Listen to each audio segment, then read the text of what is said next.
Two queens, both named Matilda, beating the shit out of each other is so England-coded. That was a good chunk of the anarchy in England. Welcome back to the story of Empress Matilda. I'm Evil Cece, and this is part 3 of Matilda's story. And where we left off, England is quite literally an anarchy during a succession crisis. Matilda's dad, King Henry I, left the crown of England to Matilda, but her cousin, Stephen, thought that women shouldn't rule and took it from her. And now, both sides are fighting, and everyone's getting captured and released like lake trout. Matilda herself was almost captured a few times, but she would always think of a sneaky escape. Like one time, she pretended to be a dead body while they carried her away. And another time, she locked herself away in Oxford Castle, while Stephen and his men were outside playing the most fucked up game of Marco Polo ever looking for her, hoping to finally capture Matilda and end the war. And Matilda hunkered down for months, hiding from Stephen until eventually they would run out of supplies. So Matilda put her leadership cap on and decided to make a plan to escape west. How exactly she escaped from Oxford Castle is pretty debated, but my favorite version of the story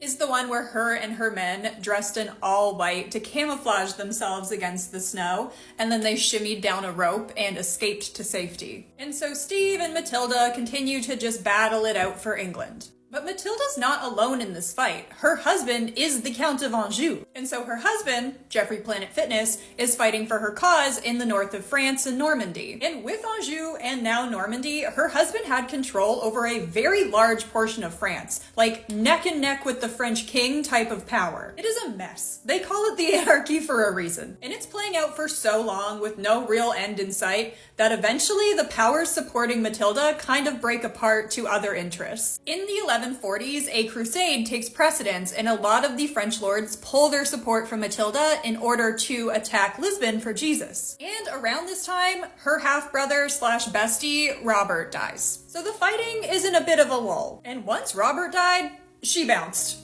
Since Matilda's oldest son Henry is now 14, which back then is the mint age to be considered an adult, it was now Matilda's son Henry who was the front runner for Matilda's cause to inherit the English throne. So Matilda returned home to France, and then tragically in 1151, her husband would pass away of a fever. And in her husband's death, all of his lands were passed down to his son Henry, which of course further strengthens Henry's claim to the English throne as his power in Europe grew. And so Henry and Matilda hit the campaign trail, and they start acquiring more and more political support of their cause, trying to use their influence to put an end to fighting for the crown of England. But Steve is not going down that easy, and he's got his own oldest son, Eustace, to counter Matilda's oldest son, Henry. And King Steve has already been telling everyone that Eustace is next in line for the throne. So they're trying to fight it out. But you know what's more effective than fighting? Money in politics. So they eventually agree to sign some treaties. And the men agree that right now, Stephen can be the king. Henry won't challenge him as the king, but as soon as Stephen dies,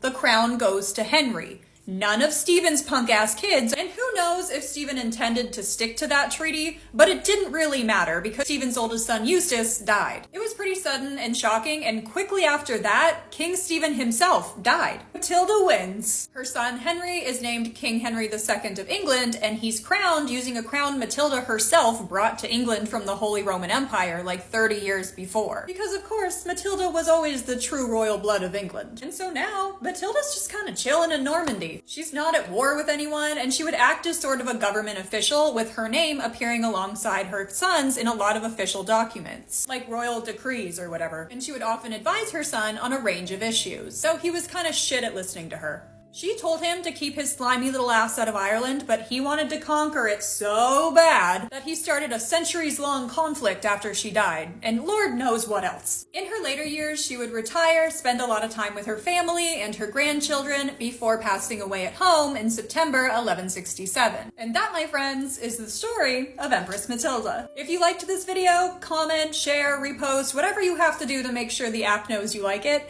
and I'll see you in the next one. Bonus clip if you watched this far. This is Henry VII of England, and this is Richard III, and he keeps his head there as kind of a little reminder.